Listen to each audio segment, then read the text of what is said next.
This is Athletes as Educators with former pro basketball player, championship winning coach, and author Angela R. Lewis. Angie Lewis interviews current and former athletes who are passionate about sharing the lessons they've learned and the experiences that have shaped their lives. A resource for parents, a guide for student athletes, a source for current and former athletes, keys to transition off the court. Welcome to the Athletes as Educators podcast with Angela R. Lewis. Welcome to this episode of Athletes as Educators. I'm your host, Angie Lewis. On our podcast today, we have Alicia Herald. Alicia played basketball at Washington University in St. Louis. Alicia was then a teacher and turned entrepreneur who really saw the disconnect between teachers and placing them in schools. There was a high turnover.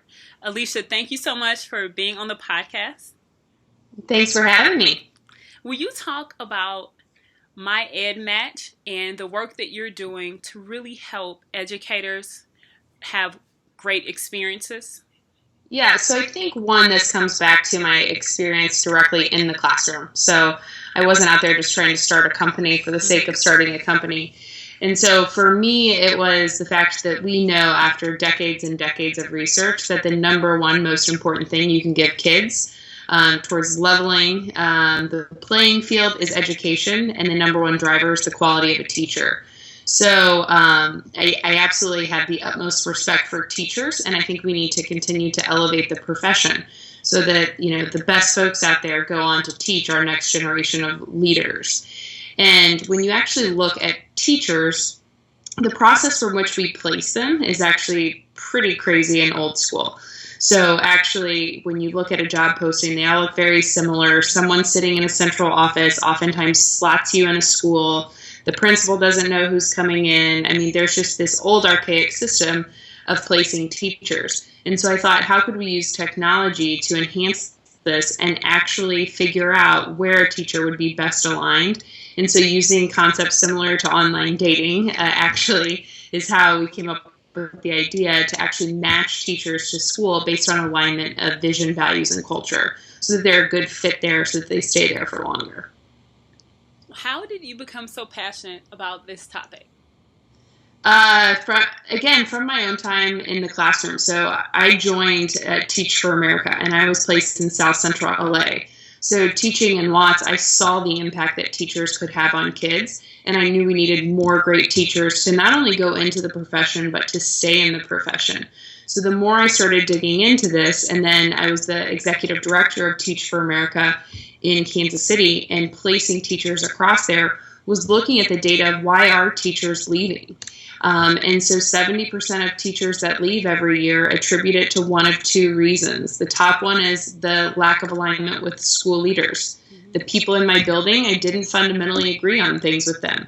So, you know, you're a free agent, you can go where you want to go. And so teachers are doing that, and they're choosing with their feet and leaving schools. And then the second piece is just transparency of workplace conditions. What is it going to be like when I work there? Don't tell me it's one thing and then reality is something else. And what we've actually seen is that teachers are willing to work in what some would consider the hardest to staff schools if it's a great fit, and they'll stay there and they'll have an awesome opportunity. And so my entire passion behind this is I believe we need more great teachers staying in classroom and teaching the kids that need it the most a lot longer in their profession. Absolutely. And it makes a tremendous difference in the lives of the kids. And then teachers, if you find a place that you like, then you can stay there and get settled, opposed to having to change constantly.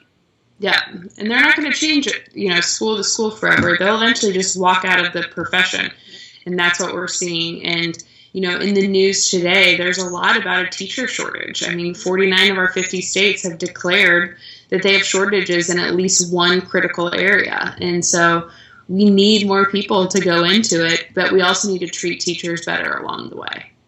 Absolutely. We absolutely do. When you were in college, could you foresee that you'd be doing what you're doing now when you were in undergrad? No, not at all. I would say the one thing that helped me, there were a lot of things that helped me. One, I was just like this thirst to learn more. Mm-hmm. So, you would look at my transcript record, and yes, I had all my required courses for my majors, but then I was taking something just because I thought it was interesting. And so I had all these bits and pieces. So I knew that I would always do something that continued to push me to learn more. Did I think it would be in education? Not exactly. But once my eyes were open to the actual opportunity gap that kids across the country have, I figured I could play a direct role in that, and there was no better cause and no better thing that I wanted to fight for than educational opportunity.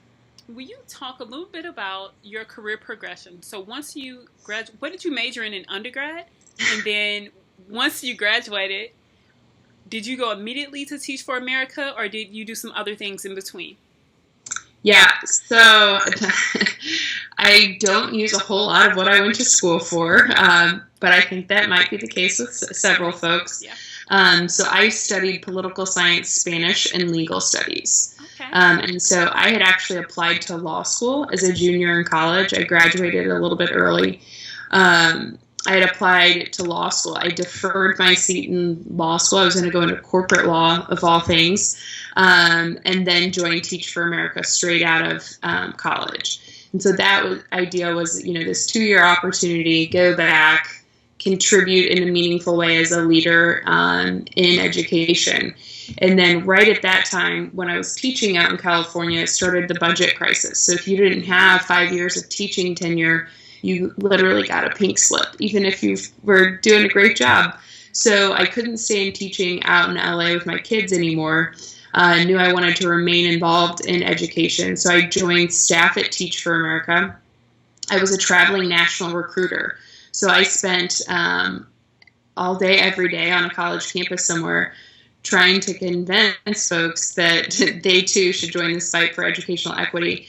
And then after some time recruiting teachers, moved back to my hometown of Kansas City to open up the regional office. And so grew that nonprofit arm of Teach for America in Kansas City for 5 years before taking the leap to start a company, of all things. Yeah. Why Teach for America? And will you explain a little bit about what Teach for America is? I know what Teach for America is, but there may be some young women who are listening who don't know. Yep. So Teach for America is a national nonprofit that the sole purpose is to convince folks that educational opportunity is the number one cause of our generation. And so it's there to level the playing field and to close the opportunity gap for low-income kids, who predominantly are low-income kids of color across the country. And so you go in and you commit 2 years, and you're actually a teacher. And by the end of that time, you're a certified teacher where you can stay in the profession long-term. And then why did you decide to defer law school for Teach for America? You said that you wanted to give back and do some good, but you could have gone to the Peace Corps. I mean, you could have taken fellowship programs. There are tons of things you could have done. Why TFA? Yeah. For me, it was actually reflecting back on my own educational opportunities. So I went to private school from growing up. I mean, there were 10 kids in my school, or in my class, from kindergarten through 8th grade. Then I went to a private high school. And then I went to WashU. I mean, I literally had the best of the best when it came to educational opportunities. And I was reflecting on that and thinking, did all of my friends have that chance? So I also played AAU ball growing up. And in Kansas City, we have this thing called the Kansas City Star Athlete, where in the newspaper they pick one high school student from every graduating class who, was an academic all-star. So they were upheld as not just a great athlete, but they had focused on their academics. And one of the prep schools, it was a public school district, their prep school, one of my friends who I played AAU ball with and grew up with, she was named the Scholar Athlete for her school. So here we are thinking, oh, we get to go to this fancy dinner together and this will be so fun. She couldn't actually pass the SAT or the ACT with a high enough score to take her full ride D1 scholarship. And here's a woman who's being upheld by her school as having done everything right, but she couldn't pass the test. I mean, she didn't have the academic muscle that she needed to go and take this full ride opportunity that would have changed her life. So she went to a junior college and within the first semester was pregnant and had dropped out. And when I think about her life path versus mine, it wasn't because I was better at, definitely was not better at basketball than her, and I wasn't better at academics. I had just been given a different set of opportunities. And so until all kids have access to a great free public education, this is the work that I'll find myself in. Yeah, that is hard, and we see it so often. where you come from and the schools that you're in have such an impact on what opportunities that you have. Yeah.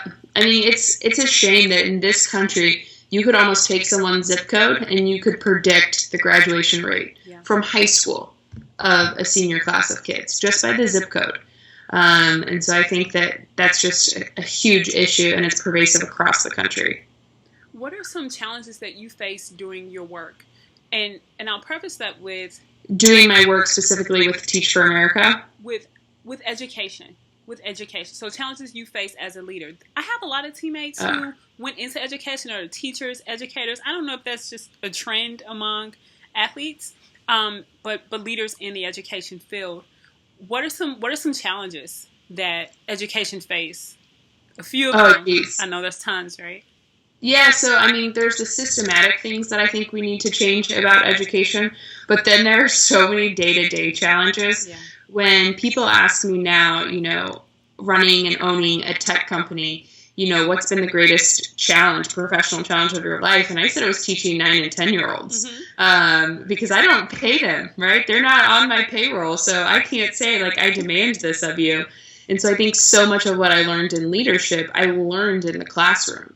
So it's this idea of these little people are only going to listen to you if you can set a compelling vision of why am I going to pay attention? Why am I working so hard for you? So you need that, huge goal for them to reach towards, have a vision for them. You have to invest them around it. I think you use a lot of data as a teacher on figuring out where to pivot, what changes to adapt to. And I think you have to be really compelling for, whatever age group of kids you have. So I'd say by far this idea of setting this big, bold vision for people to rally behind, and investing in kids day after day. That was the toughest leadership experience I had. Yeah. But then I do think that just systematically across the country, we have a long way to go in education. And it's not just education. I mean, I would say that the number one thing we need to do is provide equal access for all kids. But there's also, now that I'm working with teachers across the country in my company, we just need to respect teachers more. I mean, when you look at other countries that are outperforming us, they are taking their best and their brightest, and they are pushing them into the field of education, and they're paying them well. Yep. We're now asking teachers we're not paying them near what we need to. We're not respecting the profession. So I'd say that those are some of the big things when it comes to challenges that we currently have, and then challenges day to day in the classroom.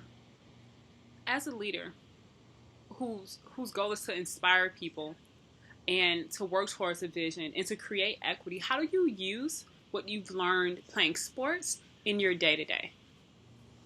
I mean, I think there's so many parallels between, even when you're on the team. I think the role of captain is interesting because not always is the person who's named the captain the real leader on the court.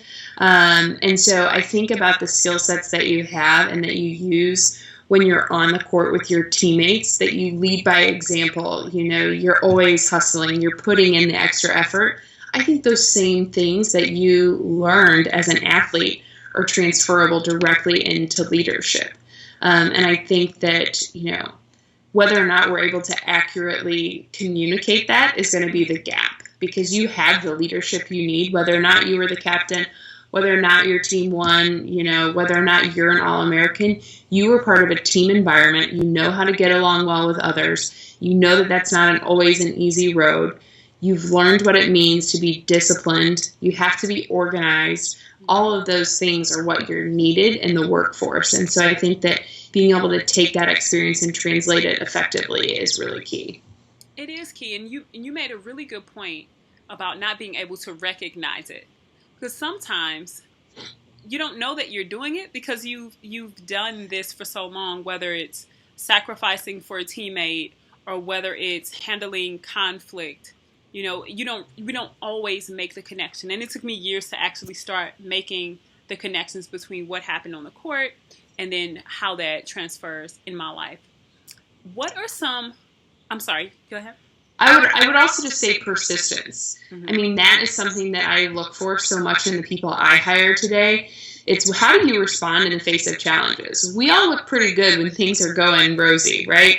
when the path is clear, everyone's on their best. But I want to know, who do I want in my bunker with me when things get rough? And so I asked a ton of questions about, define a challenge for me. How did you respond? What was your initial reaction? Then after you had stepped back, like, what was your plan of attack to actually get over this? And I think you can learn so much about someone from how they face adversity. And as an athlete, you're constantly facing adversity, and you're learning, one, not just that you can't give up, but two, how are you going to rally the people around you and work harder than ever? And that's the mentality of people I want on my team. Having that mentality has a lot to do with the teams that you are a part of, and learning how and working with other leaders. Will you talk about some of the leaders who have mentored you and shown you how to lead, and the teams that you've been a part of that have helped you develop that resilience? Yeah. Oh, this is a good question. So one, I would probably go back. I'd say the best leader that I've ever learned from is my coach in college. So Coach Faye is a remarkable woman for so many reasons. But when I look back, and it's been a while since I've been out of school now, but we were just celebrating an award she had won, and we were reflecting on what we had actually learned from Coach. Mm-hmm. So one, she would outwork anyone. And you're probably thinking, like, what do you mean outwork? You're a coach. You're not actually the one on the court hustling. But she would prepare so well. We would be the most prepared team, regardless of who we were playing. And those are late night hours that she's putting in, watching tape, making sure. I mean, we knew every detail about players by the time they were going to come. And I could tell you what the tendencies were of their point guard, even though myself down low, I'm never going to have to guard her. But it was the discipline that we always came prepared. We always respected our opponents, no matter what we were ranked versus them, and you came ready to play. And I would say that level of discipline is something that I try and do. So when I think about translating that now, I'm going to go into my boardroom, and I'm going to sit down in front of my board, and I'm going to be the most prepared person there. And my team's going to be prepared for different questions that we might get asked along the way. So I think about that. And then I also just think about the culture she was able to build.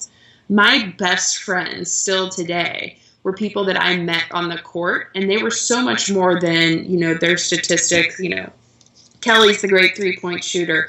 Leslie's going to be dribbling the ball. I mean, these were wonderful people, and she built a family environment. Mm-hmm. And so I think that is also a sign of true leadership, that you can build a culture where people can come together. And so I think about the culture I tried to build in my classroom, where it didn't matter if you were the star student, just like it doesn't matter if you're the All-American or you're the person getting the water bottle. Everyone has a role, and everyone's important.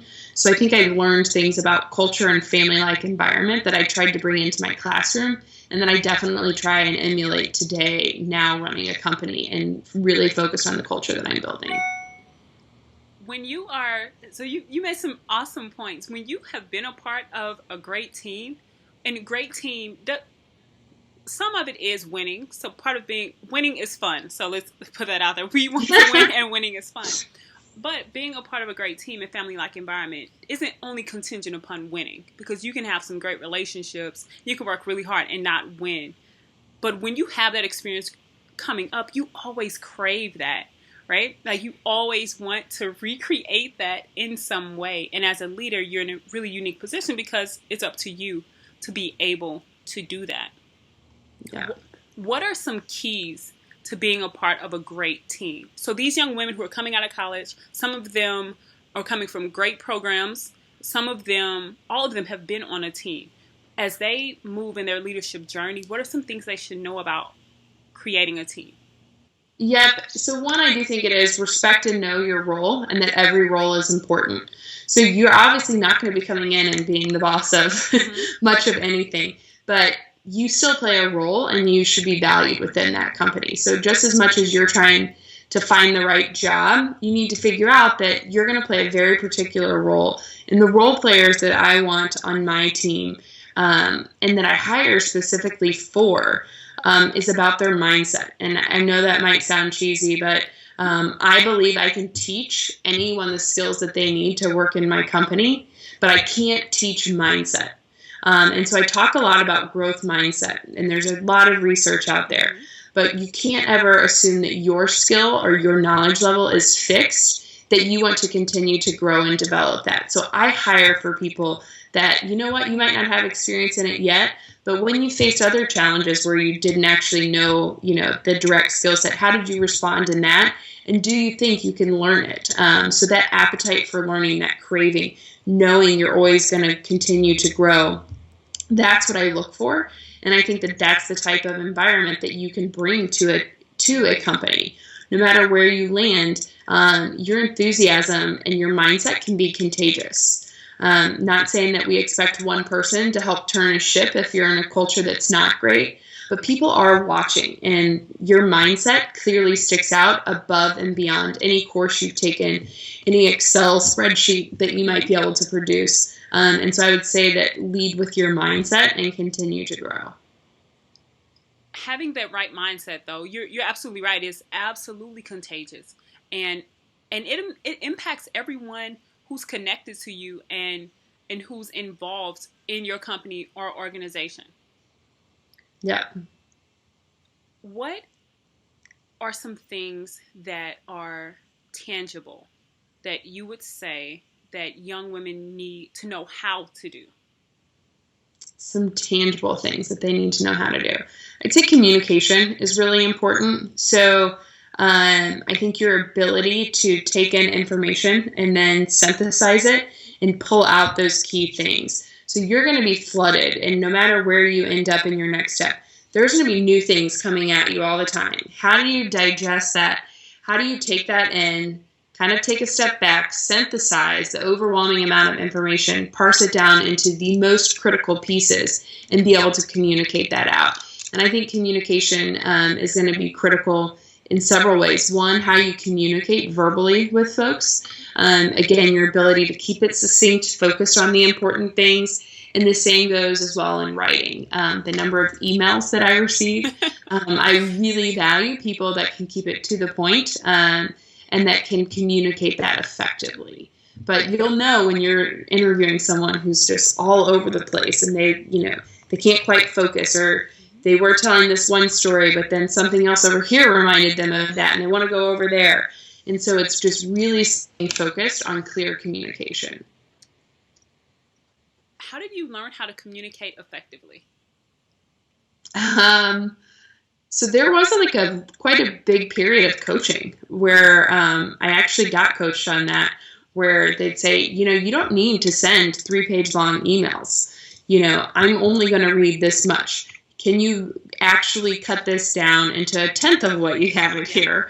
Can you bold the key pieces? And then always ask yourself, and this is some good advice, what do you want the person leaving this conversation walking away knowing? So you might have all the supporting evidence back here, but you're not writing a thesis anymore. You want them to know X, Y, and Z. And are you communicating that? So I'd say that that's a big piece. There will be coaching along the way, but if you can ask yourself, what key pieces of information do I want this person walking away knowing, and have I given them that? Who were your coaches? And I ask that because when you're in college, not even in college, to go back further, when you're 5, 6, 7, when you start playing ball, you have a coach. And you have that coach for some of us through college, and then you leave. And I think we dismiss the fact that we need coaches for our entire lives. And a lot of athletes falter when they aren't proactive in finding another coach. So how did you get new coaches who weren't your basketball coaches? Yeah, so one, I think built in, you're going to have a manager. Mm-hmm. And that direct manager is going to give you probably the most consistent feedback. But I would also encourage you to find someone that's not tied to your organization or a peer within the organization. So find someone else where you're getting that honest feedback that's outside of who you report to. So I think that that's important. I think you can also ask around. So I think your coaches would probably know people to say they can continue to be a resource for you, and asking those folks.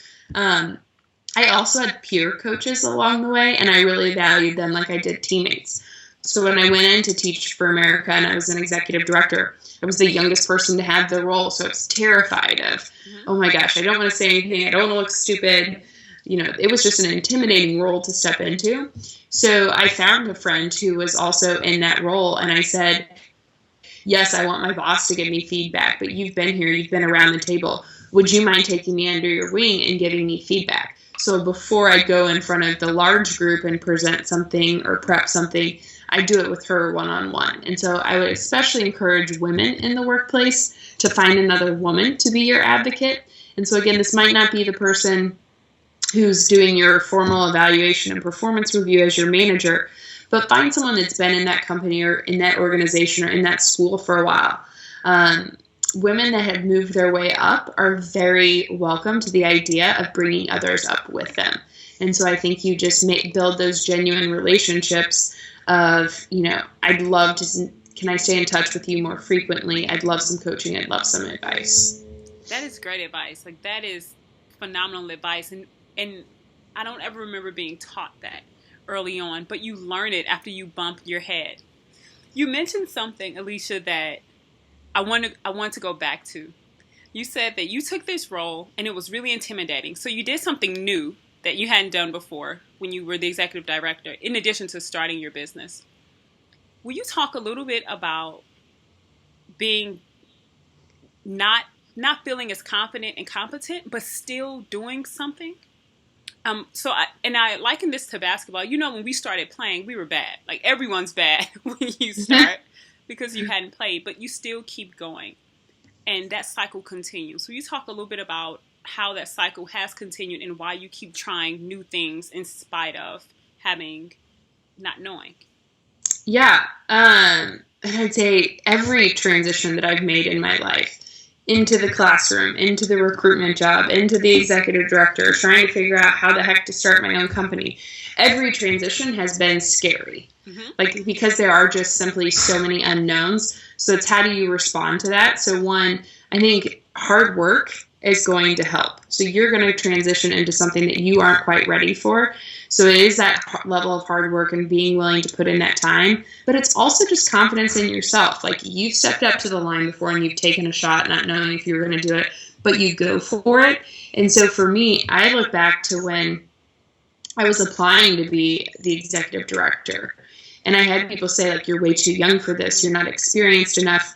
And I heard those whisperings in my ear even after I'd gotten the job. And so then it was, I'm going to outwork you and I'm going to show you that I can do this. Like, I'm going to, because I'm younger, because I'm a woman. And I felt that a lot in that role, but transitioning to my company, because no one else was doing it, right? Like, no one else had started this exact thing. There was no playbook on how to do it. And so my initial instinct was to say, I think it's a great idea and someone should do it. And it took a mentor of mine saying, not just someone, you should do it. Yeah. Stop saying it's a great idea and someone should do it. Why not you? And so now I'm trying to change that little voice in my head of, like, you don't know quite what you're doing. Are you sure this is a good step? To ask an even better question of, why not me? Yep. And so if you all take nothing else away from this, why not you? Like, why not this leap? Why not this big jump? Because likely you have it within you, and with hard work and persistence, you'll get there. Might not be your first time, or even your second, but if you hang with it, you'll get there. Being willing to just try, like, to your point, being willing to try makes all the difference in the world, regardless of how confident we may or may not feel in that. And sometimes it takes other people to see something in us that we don't necessarily see ourselves. And that is invaluable. What is one thing, as we close, one thing that you wish you would have known at 21, 22, coming out of undergrad, that you know now? Ask for help earlier. And this has particularly hit me in my company, because you want everyone to see you as self-confident of knowing what you're doing, right? And so you're trying to balance that level of confidence in your image and your reputation. But of all things, it's normal to ask for help. And if you do it earlier, you can likely stop, like, you needed help here instead of like all the way down, and then you're trying to dig out of something really big, is that I would ask my mentors and my manager for help earlier.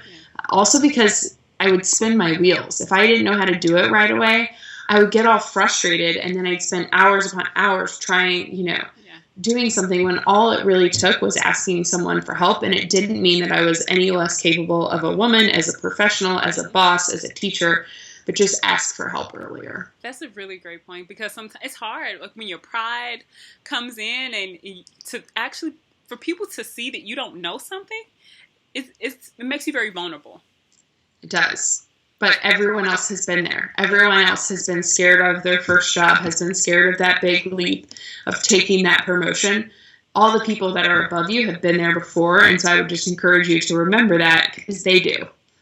The last question that a lot of young women have asked is, how do you de-stress with all of the go hard, work hard? How do you take care of you? Well, I will admit that I am a super nerd, and so it's planned. Like, my de-stressing time is planned into my calendar. That doesn't mean I know what I'm going to do, but setting aside time that both I know is for me, but also my staff, so that they see me relax, because it isn't helpful even when you're in a leadership position to be seen as constantly on, because then people around you feel that they need to be, and that's not the culture you want to work in. And so I would make sure to hold that time and set what those priorities are. For me, it used to be reading. Like, I wanted to stay reading. I wanted to stay up to date. And they may have been things outside of my day-to-day work, and that was fine. But it was de-stressing for me to read this terrible book or watch this terrible TV show that I'd be embarrassed if people knew that I watched. But, like, making sure I held those things to be true, and I wrote them down. Because you can say something's a priority, but if it doesn't match up to how you're spending your time, you're not holding yourself accountable to that. But yeah, I would definitely make sure that you just set your priorities. If faith and family are important, I should see that by how you're spending your time. So weekends were like reserved for that. And it's okay to have fun, especially when you're just transitioning. Yeah, definitely. No, Alicia, thank you so much for sharing your wisdom. I learned some things today. If young women are listening and they want to connect with you and want to learn more about you and your journey, how can they reach you? Well, they can follow up via email, make sure that my email is available, but also Twitter and Facebook. So that whole age of social media, keeping us all connected. What's your social media handles? At Alicia Herald, and then Facebook is just my name. I don't think I'm that private. Okay. And my email address is just alicia.herald@myEDmatch.com. Awesome. Thank you so much. I'll make sure that it's in the show notes. And I really appreciate you being a part of this project to help young women transition better. Lord knows there's so much we wish we could have known back then. Definitely. Awesome. Well, appreciate it. Thank you. Thanks. This is Athletes as Educators. Thank you for listening to the Athletes as Educators podcast. Connect with me through the Athletes as Educators Facebook page or at Athletes Educate on Instagram. Be sure to subscribe so that you never miss an episode, and go over to iTunes and leave us a 5-star review. For more resources and information about today's podcast, you can check us out at AngelaRLewis.com.